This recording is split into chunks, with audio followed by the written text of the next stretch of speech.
पाने के लिए इसी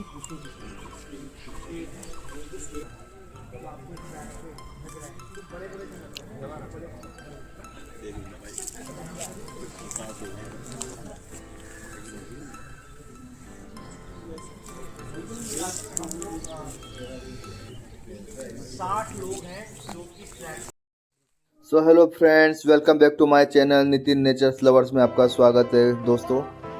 आज हम लोग यहाँ पे आए हैं अभी सैनसाई आश्रम जो कि देहरादून के पास है, राजपुर रोड पे।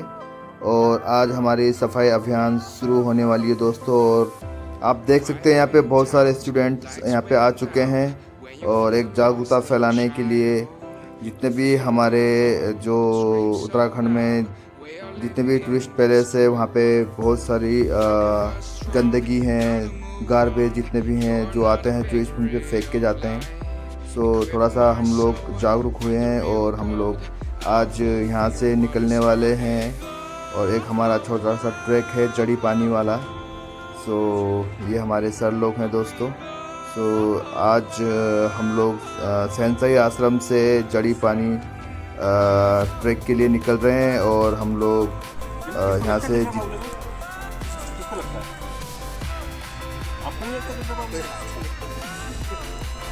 किसको नहीं अच्छा पीछे कर दिया, उल्टा बोला, किसको नहीं लगता दिख रहा है?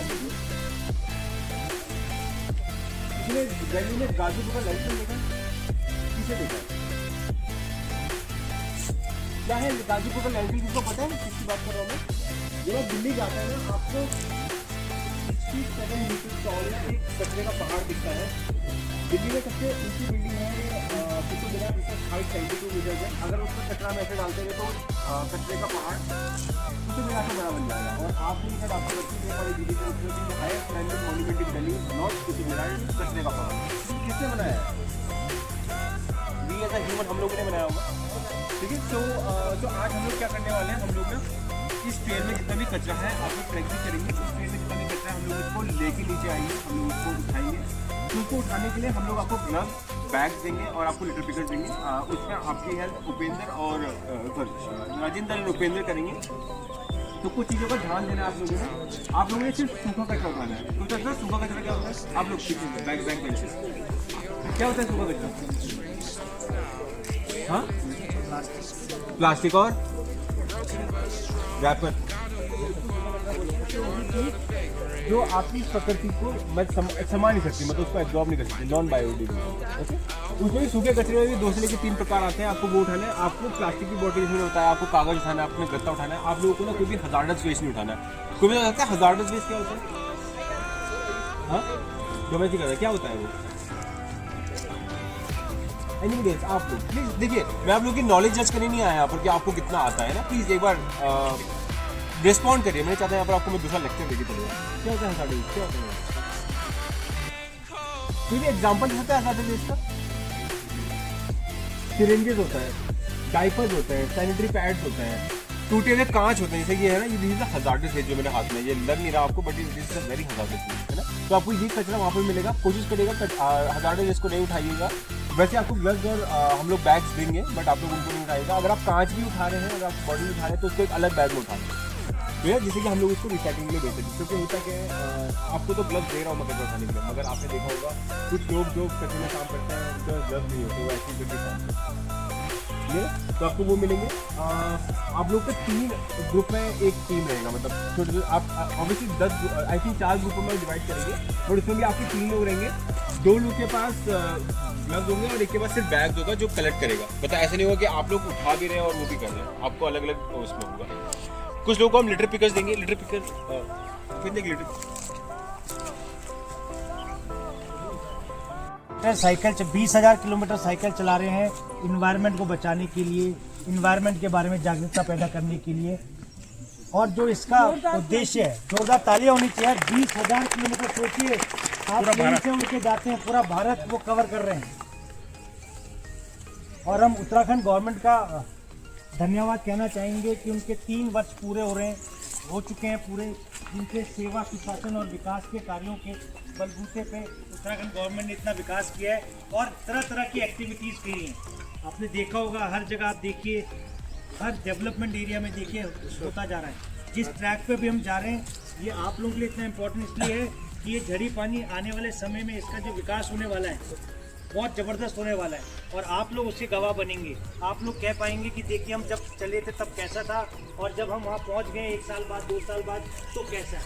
तो सरकार की मदद से आपके लोकल ट्रैक्स बन रहे हैं, सरकार की मदद से आपका प्रशासनिक सेवाएं ठीक हो रही हैं। ठीक है, तो जोरदार तालियां उनके सरकार के लिए, जोरदार तालियां। अब जिस ट्रैक पे हम जा रहे हैं उसके बारे में जानना बहुत जरूरी है ना, जानना जरूरी है। जहाँ हम जा रहे हैं कितने लोग समझते हैं कि जानना जरूरी है जहाँ पे हम जा रहे हैं। तो वेरी गुड। तो उसके लिए हमने सर को आमंत्रित किया, अपने अनमोल समय से सर आए हैं आपको ये बताने के लिए। इसके बारे में आपको भी शायद नहीं पता होगा, हमें भी नहीं पता है क्योंकि हम तो बड़े हो गए, आप लोग को भी छूते हैं। अगर आप जानिए और लोगों में अवेयरनेस बढ़ाइए।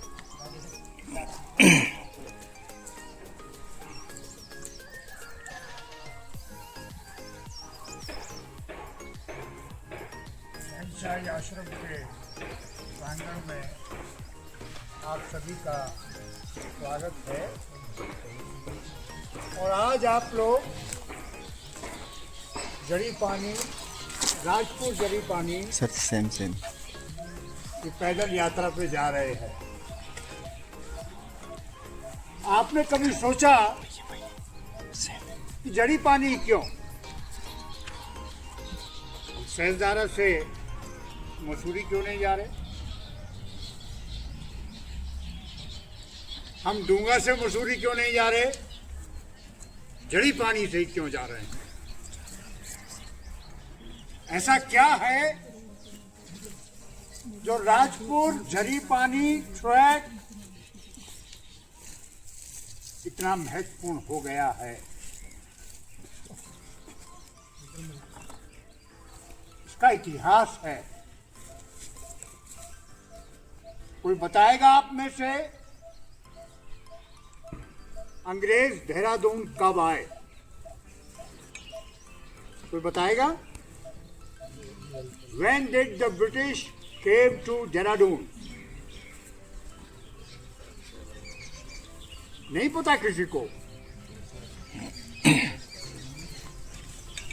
आपकी जानकारी के लिए बता दूं, 1805 में देहरादून में जो सबसे महत्वपूर्ण जगह थी वो थी गुरु राम राय दरबार, गुरु राम राय का डेरा। और 1805 में गोरखा शासन यहां स्थापित हुआ। उधर British East India Company Bengal से शुरू होकर उत्तर भारत की तरफ बढ़ रही थी। अवध उन्होंने जीत लिया था और अवध के साथ नेपाल की सीमाएं लगती थी।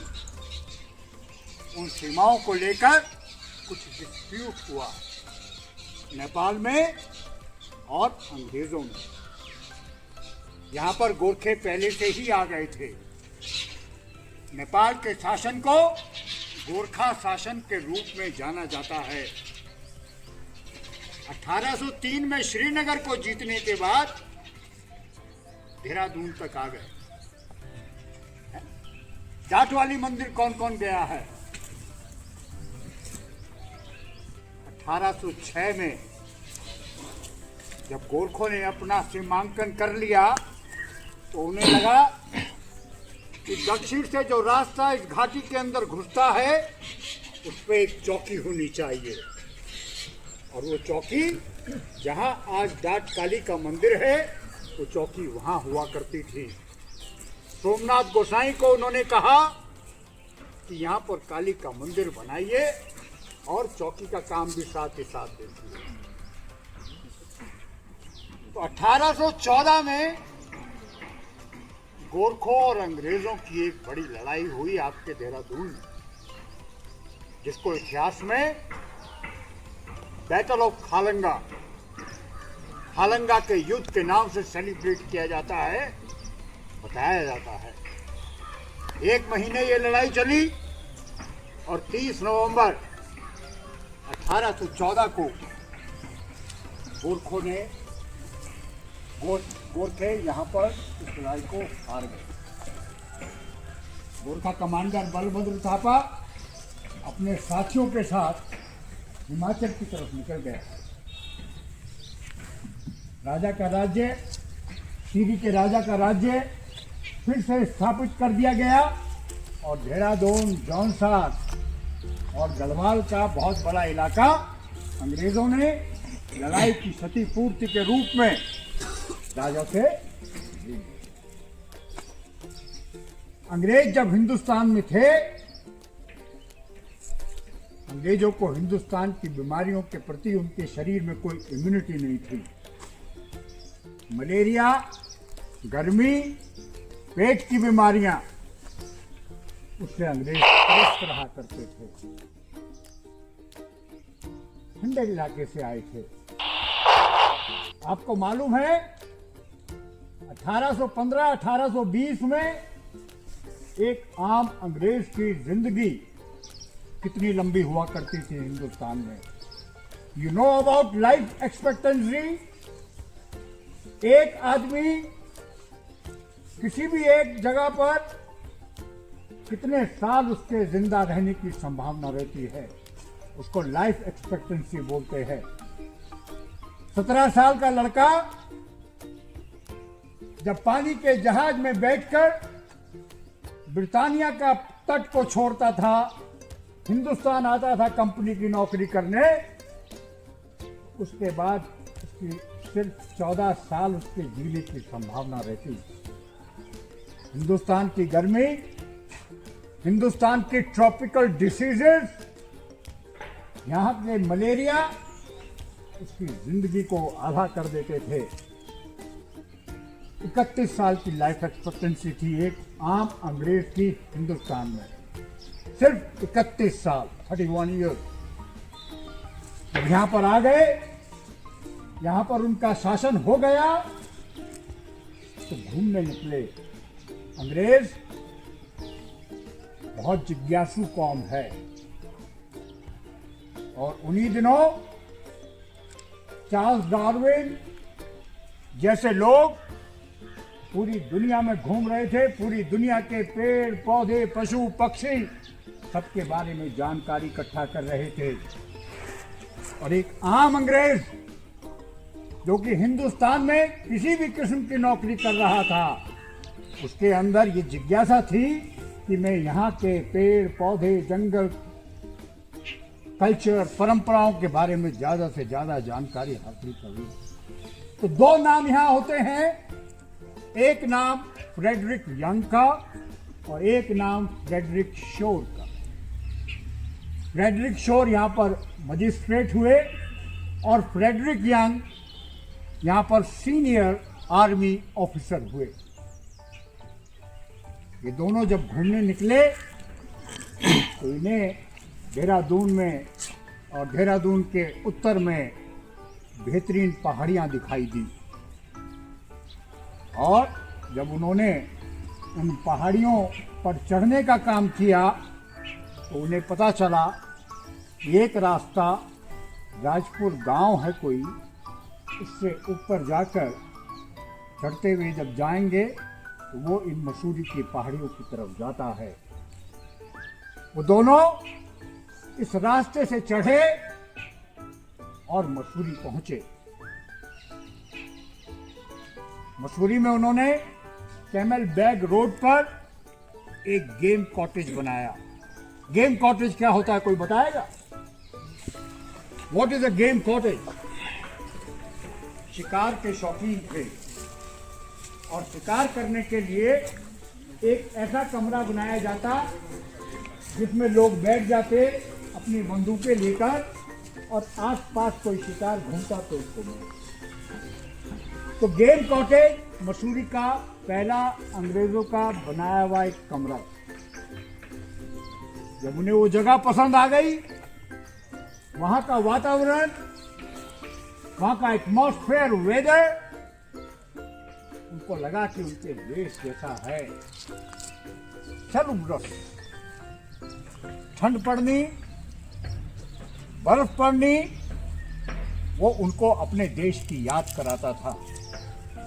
और जब ये खबर फैलने लगी कि अंग्रेजों को एक ऐसी जगह मिली है देहरादून के उत्तर में जहां पर रहा जा सकता है, जहां उनकी जिंदगी का एक हिस्सा उस तरीके से गुजरेगा जिस तरीके से वो अपने देश में गुजारा करते थे, यूरोप में गुजारा करते थे, तो उनको बड़ा पसंद आया।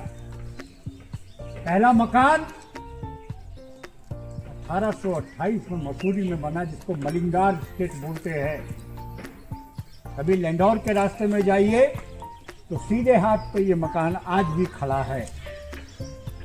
और उसी के साथ साथ फ्रेडरिक यंग ने लिखा, कोलकाता में जो कि कंपनी का हेडक्वार्टर था, ये जगह हमारे सिपाहियों को जो कि युद्ध में घायल हो जाते हैं, भारत की जो ट्रॉपिकल डिसीजेज है उससे बीमार हो जाते हैं, उसके लिए वहां एक कन्वर्सन डिपो बनना चाहिए। कन्वर्सन डिपो किसे कहते हैं?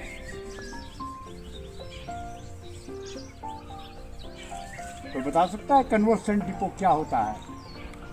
जहां पर जाकर आप आराम कर सकें, जहां आपका इलाज किया जा सके, जहां आप अपनी चोटों से उबर सकें, जहां किसी गंभीर बीमारी के बाद आप ठीक हो सकें, उसको कन्वर्सन डिपो कहा जाता है। तो 1828 में वो कन्वर्सन डिपो मसूरी में बन गया। अब मसूरी में लोगों का आना जाना जब बढ़ा, कौन से रास्ते जाएंगे? मोटर गाड़ियां थी नहीं, घोड़े थे, खच्चर थे और पैर थे। तो रास्ता तो पैदल ही नापना पड़ेगा। तो ये रास्ता बना राजपुर, देहरादून से राजपुर, राजपुर से जड़ी पानी और जड़ी पानी से मसूरी, और धीरे धीरे ये रास्ता चलने लगा। जब ये रास्ता चलने लगा तो पूरे हिंदुस्तान से अंग्रेज जहाँ जहाँ भी रहते थे वो कन्वर्सन डिपो में या अपने लिए कोई ज़मीन तलाशने मसूरी आने लगे। और मसूरी आने के लिए इसी रास्ते का इस्तेमाल होने लगा जिस रास्ते से आज आप लोग जा रहे हैं। और अगर आप इतिहास पढ़ें तो कई लोगों के संस्मरण हैं। बहुत आखिर तक रेलवे का स्टेशन सहारनपुर तक हुआ करता था, और सहारनपुर तक अंग्रेज ट्रेन से पहुंचते, वहां पर एक डाक गाड़ी उनको तैयार मिलती। डाक गाड़ी माने एक बड़ा कंपार्टमेंट वाली गाड़ी जिसको घोड़े खींचते हैं। रात को सहारनपुर से चल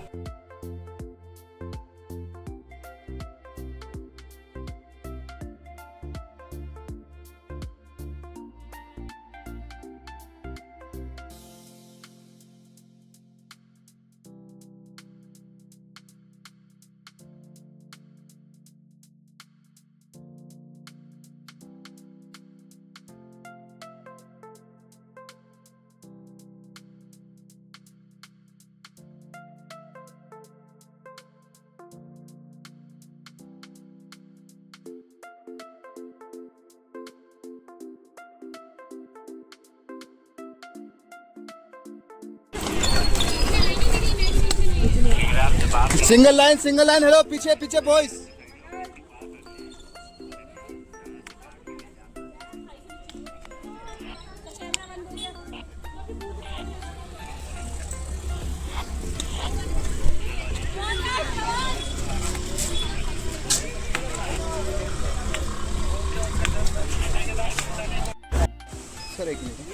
सो दोस्तों फाइनली हम लोग यहाँ पे जड़ी पानी में पहुँच चुके हैं, और यहाँ पे जो वाटरफॉल, जो झरना आप देख सकते हैं यहाँ पे। और अभी जो यहाँ पे ये लैंडस्लाइड हो रखा है इस रास्ते पे। सो जितने भी यहाँ पे टूरिस्ट लोग आए थे अभी सब लोग वापस जा चुके हैं। और जो हमारी टीम है, जो वेस्ट वॉरियर की टीम है, हमारी बच्चों के जो स्कूल के बच्चे आए हैं सफाई अभियान के लिए, सो हम लोग आगे तो नहीं जा पा रहे हैं, बट हम लोग यहाँ से वापस जा रहे हैं और यहाँ से हम अपना जो भी कचरा है हम लोग यहाँ से उठाते हुए वापस जा रहे हैं। सो देख सकते हैं दोस्तों आप यहाँ का जो रास्ता है थोड़ा सा डेंजरस है और अभी हम लोग यहाँ पे रिस्क नहीं लेना चाहते बच्चों के साथ में। और आप जैसे कि आप देख सकते हैं, और ये हमारी टीम अभी पीछे ही है।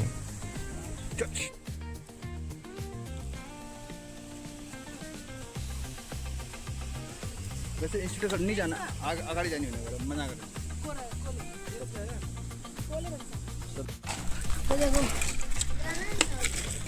ठीक है ठीक है ठीक है।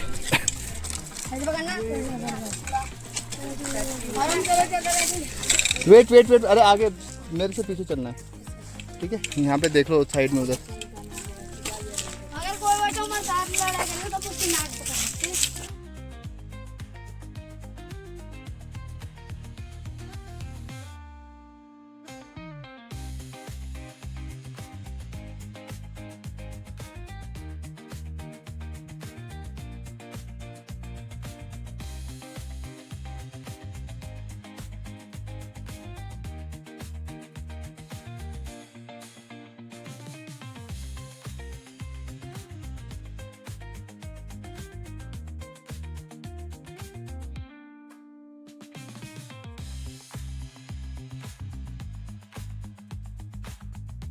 चलो स्टार्ट करो। कौन करेगा? हम करेंगे। कौन करेगा? हम करेंगे। कौन करेगा? हम करेंगे। सफाई। ठीक है, डन डन डन डन।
तो ये ट्रैकिंग आपके लिए एक